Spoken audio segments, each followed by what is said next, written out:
Hello, everyone. Anthea Durant here. Welcome to my podcast, Ancestral Wisdom and Evolution.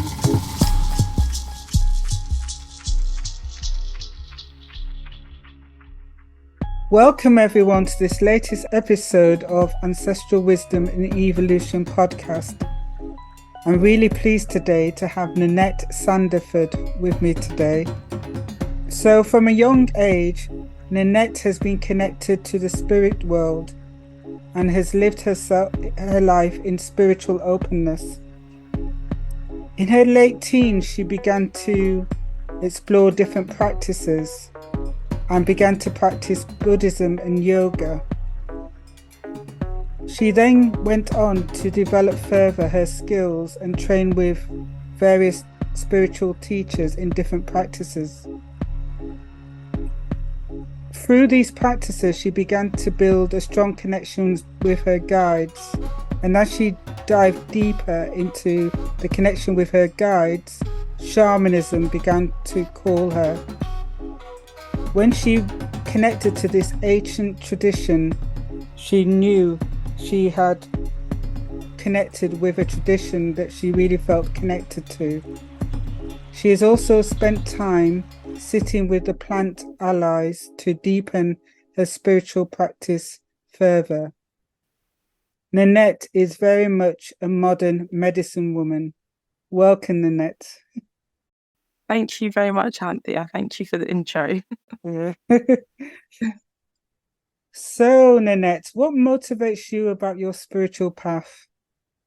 Yeah, I guess that's quite an interesting question because, you mentioned a little bit in the intro, and I think maybe my spiritual journey, I was raised religiously, but my personal spiritual journey probably been on for about 20 years now.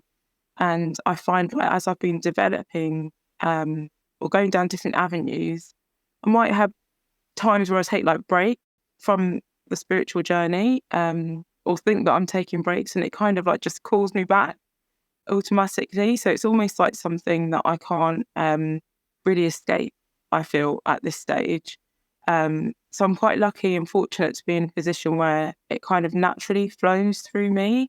But the spiritual work that I do and the kind of, like you said, the motivation is about the external. It's about the other people that I'm surrounded by.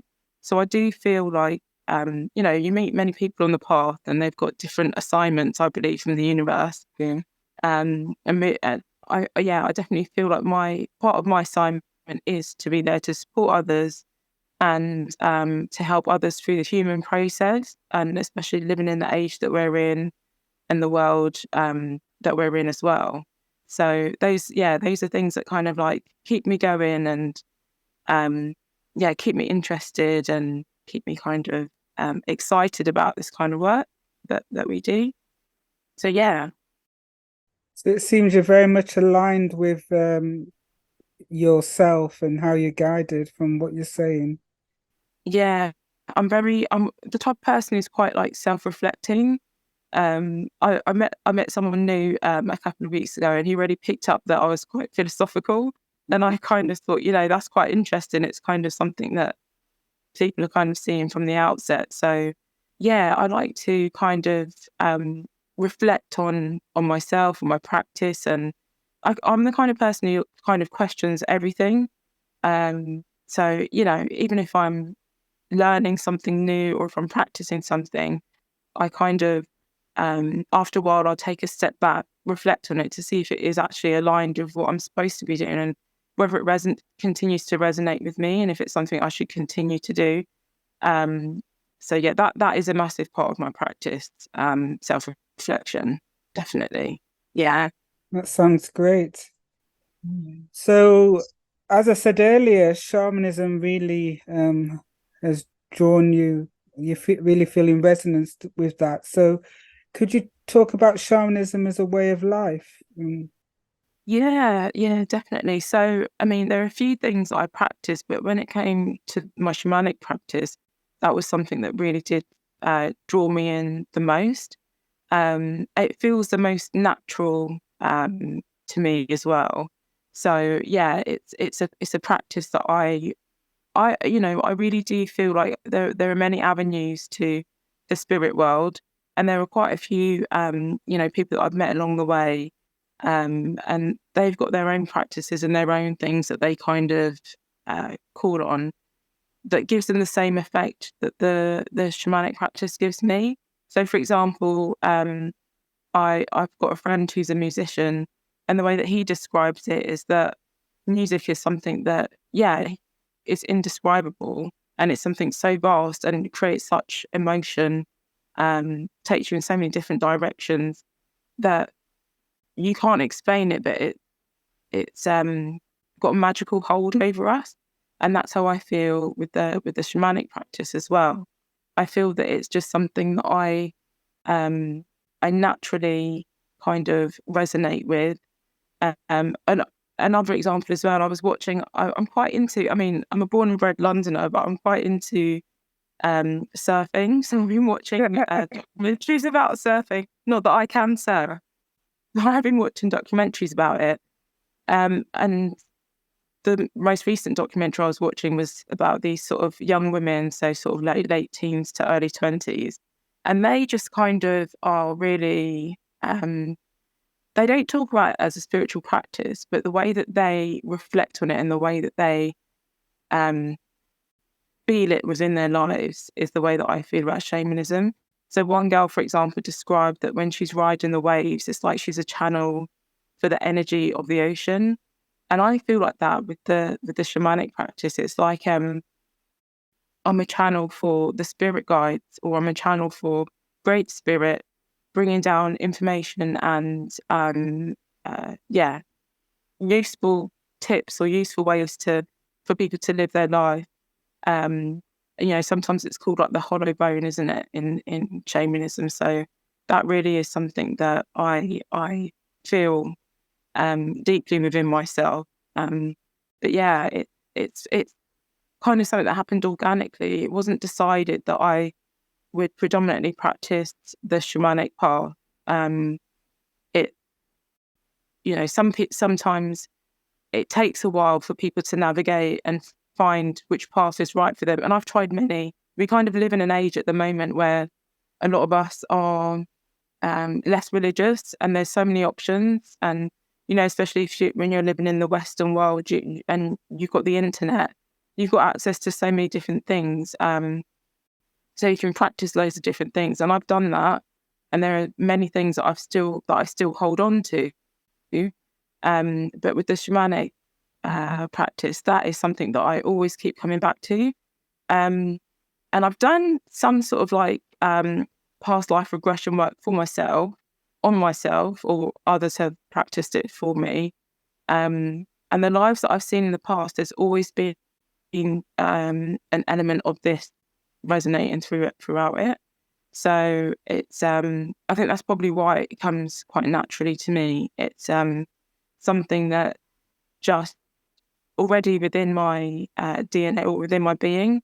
So it's part of my path. The shamanic practice is definitely part of my path. It's not a decision really for me. It's just a way of being. Yeah. So can you describe one of the shamanic practices you do? Is it about journeying, or how do you practice Yeah. your shamanic practice? So I've had a couple of shamanic teachers, including you, and I've learned lots of different things over the years. And I in the beginning, I was picking up things here and there, trying different things, using different techniques for specific things that I was going through, or specific things that I wanted to explore. But really, the practice that I now keep coming back to is the journeying. So listening to drumming, or listening to, or maybe it might not even be listening to anything. It might just be sitting in silence. But it's the shamanic journeying, and going either to the upper world or the lower world, depending on what it is that I'm navigating, or what it is that I'm working through or exploring. So yeah, the shamanic journeying is definitely my predominant practice within the shamanism. And for example, like a lot of shamans use drum, and I'm not a shaman who actually personally uses a drum myself. I use my rattle, I use my breath, I use nature quite a lot. So there are different avenues that I've taken. Um, but yeah, it and that's kind of something that I love about this practice in this world. It's very vast, isn't it? Because it's a tradition that comes from every culture on this earth, and you can find common threads when you look at it from the different cultures, and you can feel the ones that resonate with you and the practices that resonate with you. So yeah, definitely the journeying is something that I use a lot. I'm quite into using candles. So when I work with candles, I tend to use it as offering. So it might be to my ancestors, or the communal ancestors, to the spirit guides in general, the ones that are assigned and look after me in general, or it could be for specific spirit guide. So if it's my spirit animal, or a spirit guide that's kind of been assigned to me and kind of supports me throughout. It might not even be, I mean, I'm using the word support, but it's just kind of a comfort and someone who's there with me. Um, so if I want to show gratitude to them, if I want to connect with them, candle work is something that I use quite a lot. So the way that I do it is I write on the candle with my fingernail, so that I am actually kind of connecting myself to the candle. I'll also sage the candle as well, because buying it from a shop or whatever, you don't know what its journey it's had to get to the shop. And then so when I'm doing the journey to the upper world or the lower world, I might light the candle and have it burning while I'm connecting to that spirit guide. Or it might just be I'm going about my everyday life. I'm doing something around the house, doing the washing up, doing the washing my clothes, whatever it might be. And I've just got the candle on in the room as like an offering on my altar to the spirit guide, or this particular spirit guide who is actually that I'm focusing on. So yeah, those are a couple of the things that I kind of practice. But yeah, definitely the journeying is the main thing for me. Um, yeah, people kind of connect with what they feel is best. I know some people who really struggle with the journeying, because when you do the shamanic journey, and sometimes it's the messages can come in, you can hear them, sometimes you can see them. And I've known when I was studying and when I was practicing, there were quite a few people who in the beginning didn't have the visual when they were journeying. And actually, in fact, for me, that's kind of changing recently. I'm not having so much of the visual. It's more of an overall feeling, and also sometimes an audio as well. So I do sometimes still have the visual, but not as much as when I first started practicing. So yeah, it's definitely something that if people are struggling, I would definitely say to keep doing, because it is, I mean, it's called practice for a reason. You're trying to cultivate something. So yeah, I do find that it's something that you just kind of have to navigate for yourself, what resonates with you. And I would say don't put it down if it's not working in the beginning. Like keep trying. So yeah. Yeah.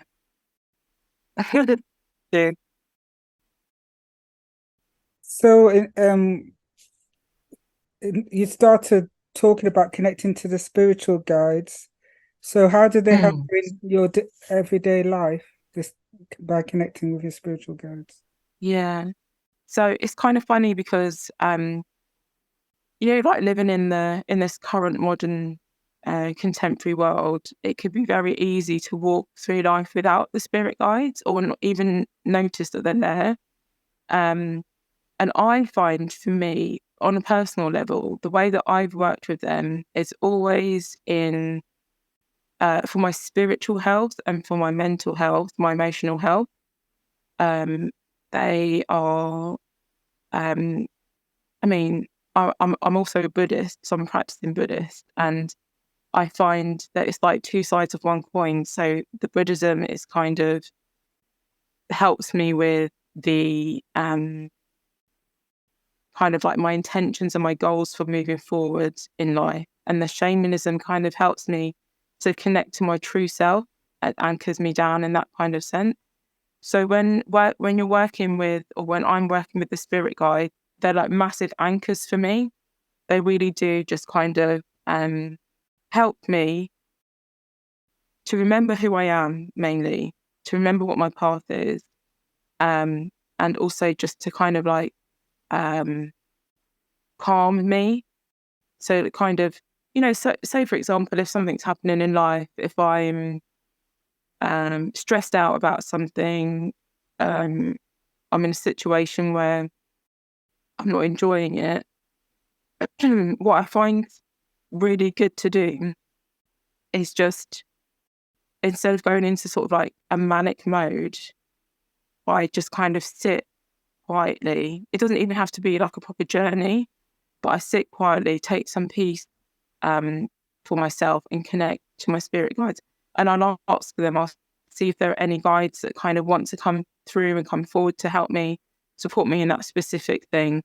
Or even sometimes it can be like a massive comfort. So I'm a big believer in spirit animals and how they kind of are assigned to us and have been with us through all lifetimes. In this lifetime from birth, whether you recognize it or feel it or not. So the spirit guide is really there to kind of reflect your mood back to you. That's how mine kind of manifests. And he's very a massive comfort for me. So if I'm sad or if I'm struggling, it's just and yeah, I think I said before, like an anchor. It's just a place for me to kind of settle down with a loving being and a familiar being who's going to kind of help me through that process. So, I mean, spirit guides do so much for us. And I think that's why I love the work that I do, because it kind of, reintroducing people to their guide, because sometimes, there have been occasions where we might forget that in modern society or in Western society, we're not naturally raised this way. We might be raised in traditional religion, or we might be raised, non-religious or no kind of spiritual background. So sometimes it's like a reunion when you realise that you've actually got these spirit guides and the spirit animals and who've been there since you've been born, kind of supporting you throughout your life. So yeah, I find that they're very key to me in my practice. I've come across other people who the spirit guides aren't necessarily the main source of their shamanic practice, but personally for me and the way that I work, that's what my main focus is. So even, for example, if I'm doing like past life regression for someone, I will still call in their spiritual team, see which spirit guide want to help, and also call in like their core group of spirit guides to support them while I'm doing the healing with them. And also, the ancestral spirit guides, they're very important. It could be that, there are ancestors that we are working with to support and heal, or it could be the ones who are healed or don't even need healing that come forward and support us. So connecting people with that kind of way of being or that way of thinking, I think it's very important for this modern world that we live in at the moment. Yeah. And in your bio, you mentioned that you sat with the plant spirits and you went to a deeper level. So what was that experience? Yeah. Yeah. So plant medicine, I've sat with a couple of times, and it's not my main practice. And I would also say it's not for everyone. And even though I have sat with it, I would also say it wouldn't be my primary choice of connecting with the spirits or going into the spirit world. But the few times that I've sat with it. So the main ones being marijuana and then also ayahuasca. I found, and actually it's quite funny because people kind of think, marijuana or weed or whatever, people kind of think that it's more of a lighter medicine to sit with than ayahuasca. But I found my journey with that was actually more profound. It's very, well, not even profound, more, I'd actually say more harsh, because it's a bit more of a rougher teacher. But with the ayahuasca, people called it the grandmother medicine. And it definitely is. It's got that grandmother nature to it. Although it is the kind of medicine that, I mean, no one would ever want to take it recreationally because it is so intense, and you're literally purging out all of your, well, not all of your, but specific things that you're going there for, lessons that you need to learn. So yeah, I find, I just wanted to kind of mention that as well, because yeah, it's not something that I would necessarily recommend. You really need to question whether that is the right path for you before you sit with it. But the positive thing about it is that sitting with ayahuasca is it's kind of like, how can I describe it? It's like a fast track train to the destination that you want to get to. So instead of having, like, I don't know, 2 years of therapy, you can sit with, can drink the medicine, and in one evening or 2 evenings, you're going to confront those issues that you would have confronted over the 2 years. And because of that, it means it's great, because it means that you progress in your life path a bit quicker. But it also means that it can be a bit of a shock to the system as well. So you can, afterwards, you can feel there's a lot of integration that needs to happen afterwards. And you can kind of feel a bit like you need to take a bit of time out of your everyday life so that you can fully understand what the medicine is teaching you and fully embody your new way of being. Some people don't have that. I've met people who sit with ayahuasca every 3 months. I'm the kind of person, it would need to be gaps of maybe a year or a couple of years. I wouldn't be able to kind of sit with it so frequently. But you do get to meet certain spirits, and you do get to see parts of yourself that you have hidden from yourself very easily. And because you are using a plant medicine, it's not something that you can control. So it's very, it's happening organically, and it's like you're strapped in to a seat and you can't leave that seat. You're there for the journey, you're there for the ride. So, yeah, it's such a beautiful process though, because, afterwards, once you've worked with the medicine, you've gone through the massive journey afterwards, just filled with love, and you're just filled with openness and awareness. And you just also kind of connected to elements of yourself that might need healing, or there's a process that, might be needed to be worked through, but also you're more connected to the earth, to the planet we live on, and the planet's needs, the humans who live on this planet, our needs, the animals, the plants. You're very in sync with everything. And I know a person who says that it's very much a telepathic medicine. So as humans evolve in the future, we're going to be able to, we can kind of do it already. We can read body language. We can, we can kind of connect with people without words. But I think there's a part of us that hides it quite a bit at the moment.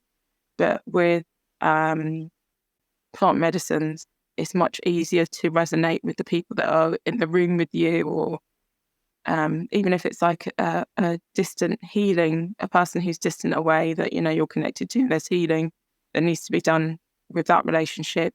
there's a telepathic element to it as well.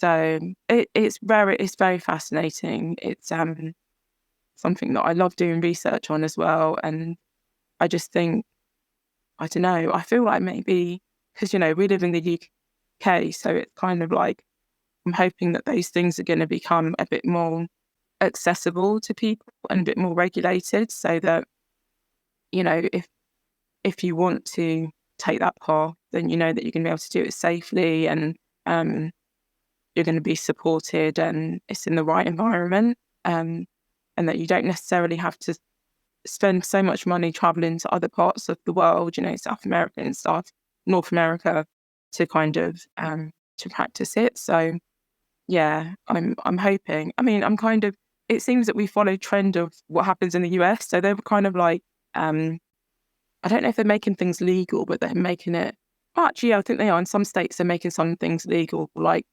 marijuana's become legal in a couple of states. And then things like psilocybin, mushrooms and stuff like that, that's becoming legal in a couple of the states over there. So I reckon that, other parts of the world, the UK and other parts of the world, we're going to kind of follow that trend, which I think is quite a good thing, because there's a lot of research that's being done in that field at the moment. So it'd be good to take it seriously moving forward, I think.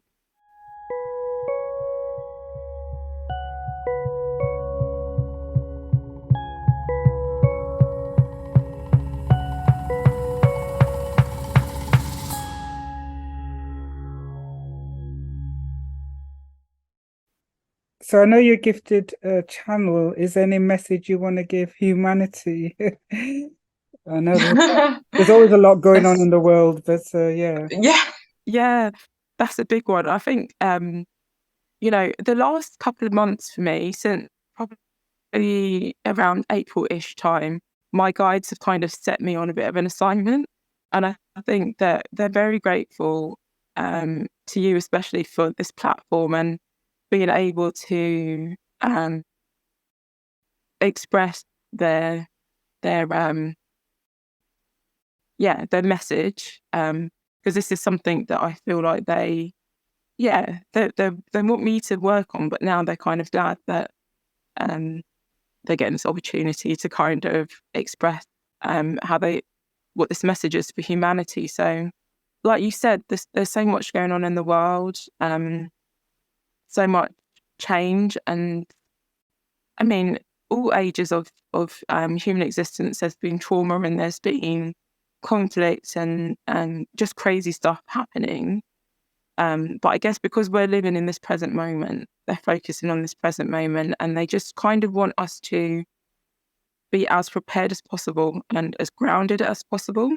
So because things are changing so rapidly, for example, with technology, our bodies are haven't even caught up to the speed of the technology that we're surrounding ourselves with. So even say, for example, when you go to bed at night, you shouldn't really look at your phone. I don't know, I think it's between like midnight and 4 a.m. or something, because of the light that it's giving off. So the technology is speeding ahead faster than our bodies can kind of process it. So in order for us to kind of be able to be comfortable in the coming age, we've just entered the age of Aquarius, or we're entering the age of Aquarius, and it's a big upheaval. There's a lot of resistance to change from external sources, and I feel that a lot of us are struggling finding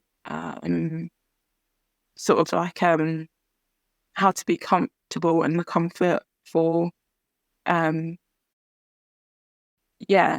for what it is that we're about to go into. So the key thing for us at the moment is to really make sure that our nervous system are nurtured, and also make sure that we're looking after ourselves. And relaxation is a massive thing. So it's quite good, I guess. A lot of people still are working from home after the pandemic or doing hybrid working. if they do office jobs, for example. But the busy kind of, 4 cups of coffee a day, that kind of mentality is still within our culture, but we need to kind of rein it back a bit. And being busy doesn't mean being successful. They just want us to make sure that we're looking after ourselves, so that we have a bit more, so that we're feeling a bit more robust for the changes that are happening in the future. Because so many things are coming out of the blue. There's so many, there's always war happening in the world, but there are so many wars being brought to our attention at the moment. And, after, for example, things like the pandemic, we had our lockdowns, and those were things that were unexpected. We never thought that we'd see those kind of things in our lifetime. That was, back from the dark ages, those kind of things kind of happened. So it's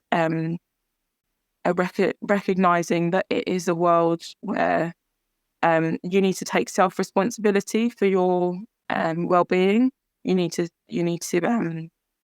focus on looking after yourself, because there will be things externally that might sway you out of your everyday life or take you out of sync. So the nervous system, relaxation, and looking after yourself, discernment, that's a massive thing as well. Making sure that you're reflecting.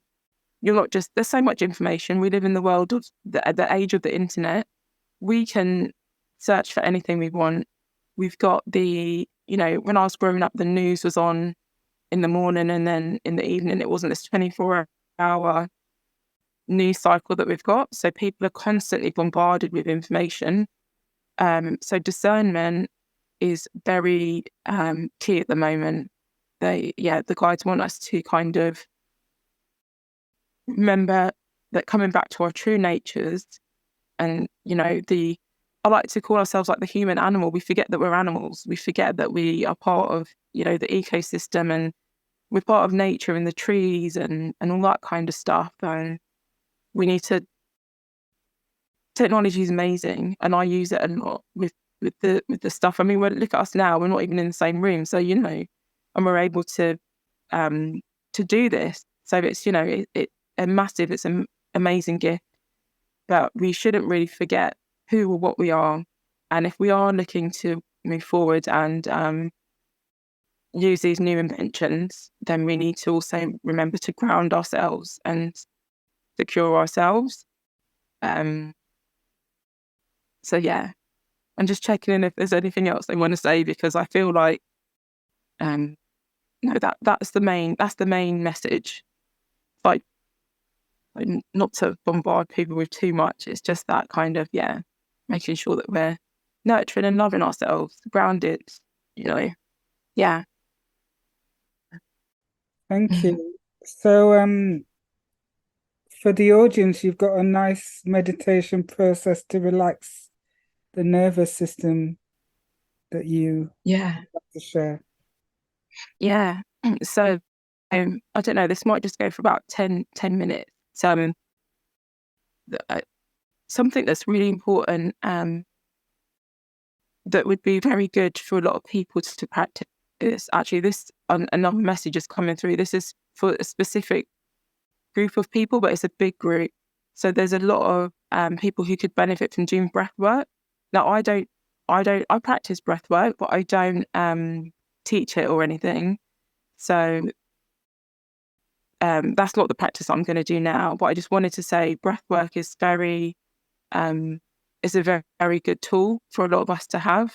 So that would be worthwhile for a lot of people to invest time in or look into. But what I'm going to do today is just a yoga nidra practice. And this is something, you mentioned that I've been doing yoga since I was in my late teens. Since I was about 18, I've been practicing yoga. And yoga nidra is something that I've picked up along the way.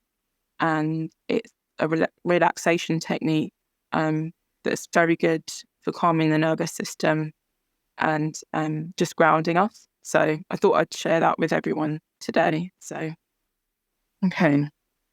So for this practice, you can either lie down or be seated. It's very important that you have your back straight when you're doing this practice. And that you're very comfortable as well. You're making yourself as comfortable as possible. So if you need to get a blanket or if you need to open a window to cool yourself down, just make sure that you are in a position that is comfortable for you. If you're feeling quite tired, then sitting up is probably better.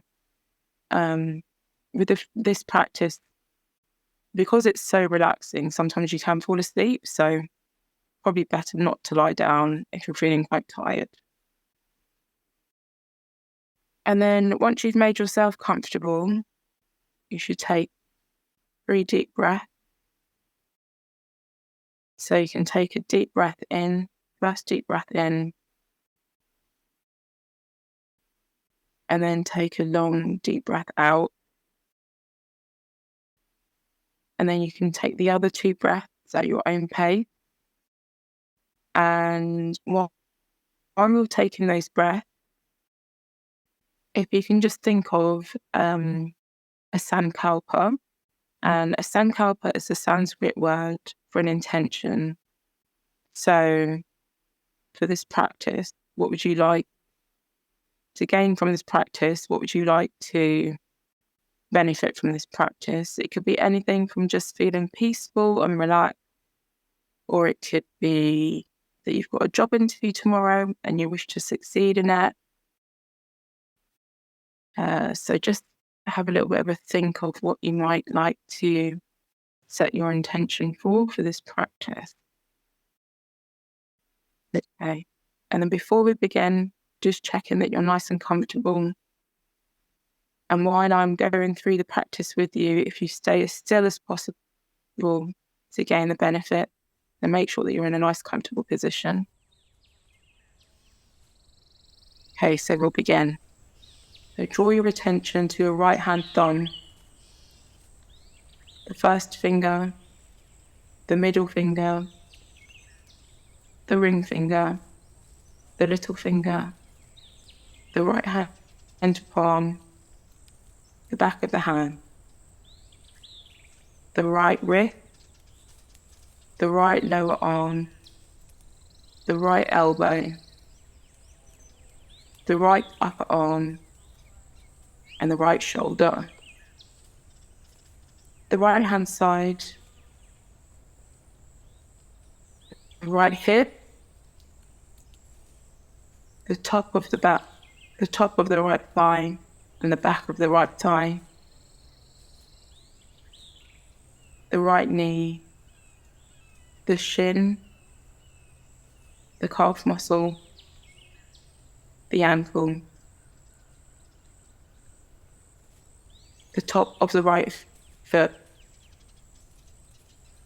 the bottom of the right foot, the big toe, second toe, third toe, fourth toe, and fifth toe. The whole of the right hand side of the body all together.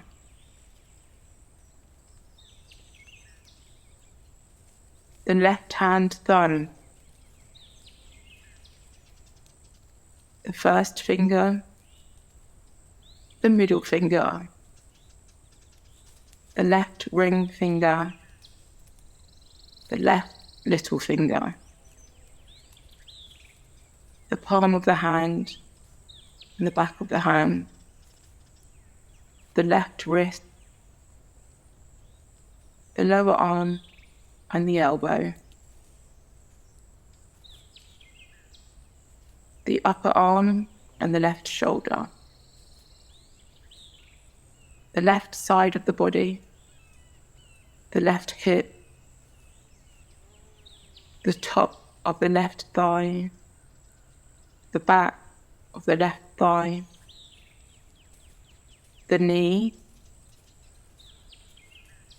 the shin, the left calf muscle,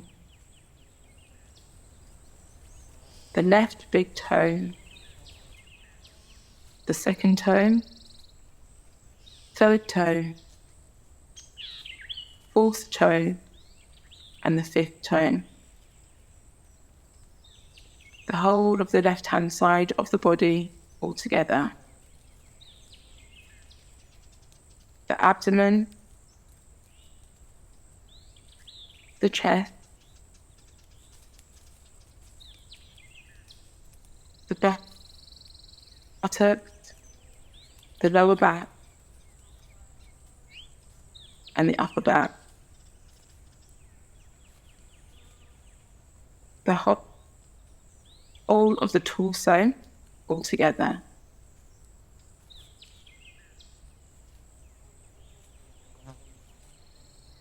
The forehead, the right eyebrow, the left eyebrow, the right eye, the left eye, your ears, your nose, the upper lip, and the lower lip, your tongue and the muscles inside the mouth, your jaw,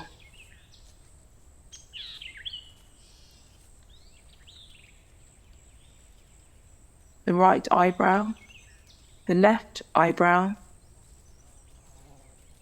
the right eye and the left eye, the nose,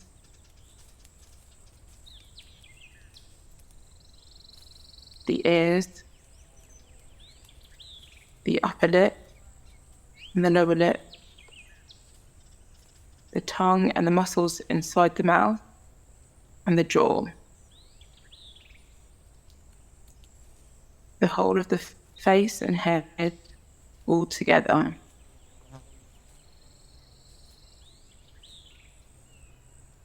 The whole of the front of the body all together.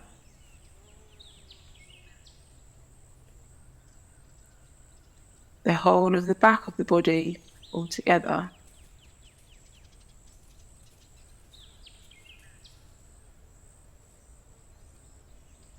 The whole of the right-hand side of the body together. And the whole of the left-hand side of the body all together.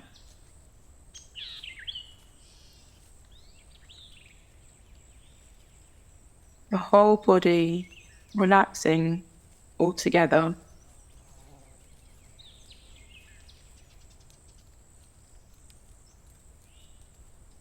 So as we bring this relaxation process to an end, I'd like you to remember the sankalpa, the intention that you set at the beginning, and just reflect on this.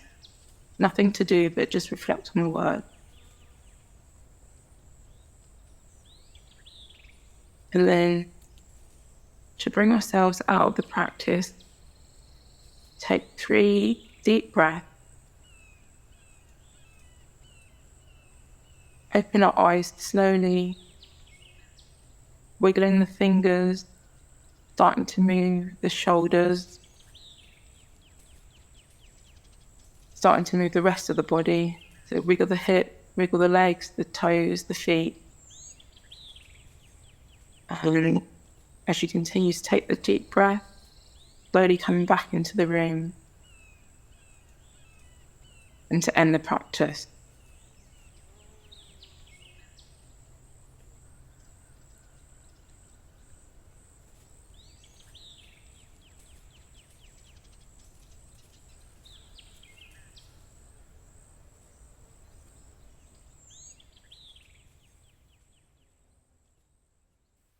So beautiful. You could feel all the energy of relaxation, just relaxing. Yeah, and it's a very easy practice. You can do it for yourself without someone guiding you through it. And you can do it a bit slower as well if you feel like, you don't want to, if you just have 10 minutes to kind of get some relaxation in, then it's good to do it at that pace. But it's much more beneficial if you do it a bit slower, maybe take half an hour, and then also you can repeat the cycle as well. You can go around the body twice before coming out of it. But yeah, it's very handy. If you can't sleep at night as well, that's something that you can just, when you're lying in bed, you can just quickly go through the different parts of the body and relax them. That should help you, encourage you to kind of go to sleep. Yeah, it's very good for the nervous system, and it encourages you to slow the breath down as well and to take deeper breath.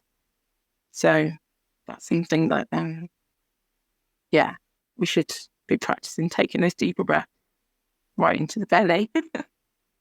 Yeah. Beautiful, thank you. So, so why do you feel it's important for a spiritual person to be part of a community? Yeah. I mean, community for me is everything. I was talking about, as humans, we're like the human animal.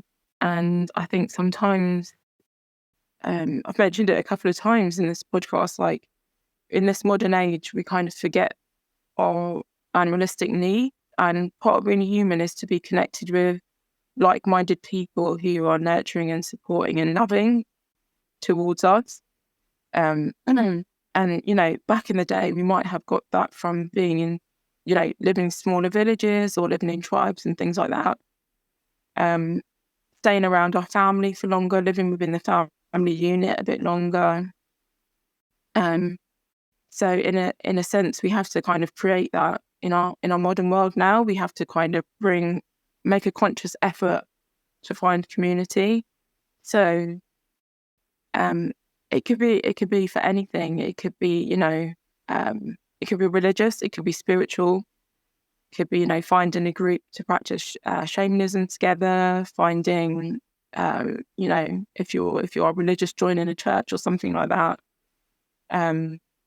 But it could also be just something, if you enjoy the outdoors, finding a walking group and just hanging out with those people and making sure you're spending time in nature and going out for walks, just doing things that you love. And I feel like the guides are saying that it's very important at the moment because we've come so far away from community. We don't really live in a community community-based kind of world anymore. Everyone's kind of individualized, and there's a lot of, everything goes in cycles. And part of my sort of generation was the generation of focusing on making yourself better and progressing personally. And now we're kind of coming back into a cycle where it's about the unit and it's about the group and the community, developing a better world and a better space for the many rather than just the individual. So there are also a lot of people at the moment who are dealing with not feeling like they can be authentic around the people that they currently, for example, in the office, in the workplace, even within the family. And there are a lot of people who are actually feeling quite lonely at the moment. And it's kind of a bit of an ironic situation because there are many people who are feeling lonely. So it's all about uniting those people, but understanding that it's not necessarily something that comes organically. It is something that we have to work on at the moment, developing the community. So for me, for example, I've got my Buddhist practice. So I have my Sangha. I've got my group of people that I practice the Buddhism with. And then, I've got my shamanic peers as well, people that I've studied with, or there's sort of like a prayer circle, shamanic prayer circle that I go to as well. So just having those kind of communities encourages health, and then it stops us from creating sort of like negative coping habits. So, you know, it could be fast food, smoking, could be, you know, alcohol, things like that people use as like quick fixes, or even sort of over medicating, stuff like that as well. So making sure that you're nurturing yourself through the community is something that's going to be good for spiritual health, mental health, physical, everything. It's really, it's just kind of a key thing at the moment. It will start to come to us naturally, but at the moment it's something we have to fortify and build. So that's why I kind of say, like, the work that I do, I really do say it's very much community based.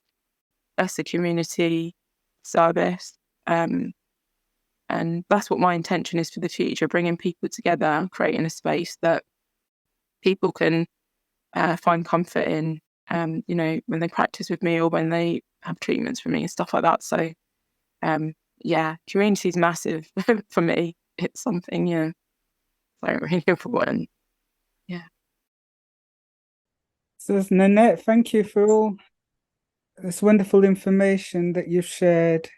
I just wondered, how can people contact you and what sort of services do you offer? So people can contact me at my website, which is just nanettesandiford.com, or my Instagram, which is just at Nanette Sandiford. So easy to remember. And the practices or the services that I provide, my main service is shamanic healing, and that's across the board. I do a lot of the ancestral healing, soul retrieval, connecting people with their spirit animals, spirit guides, if they don't feel like they necessarily know where to start or know who they could be.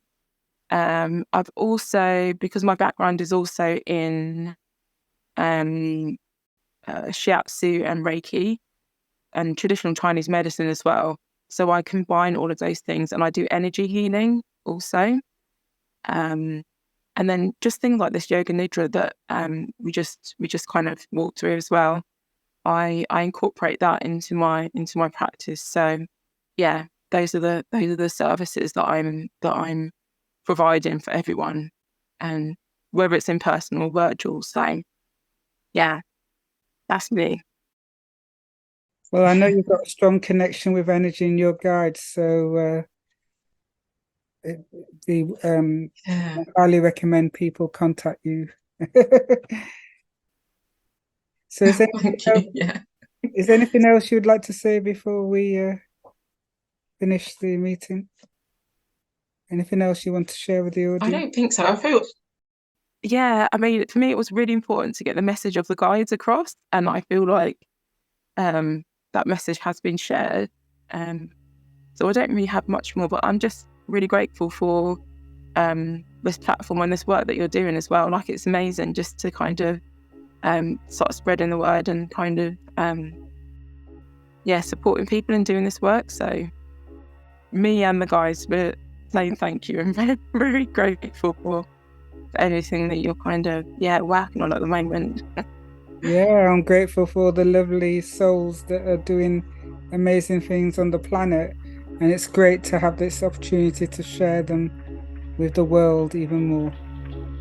So thank you very much, Nanette. Thank you, Anthea.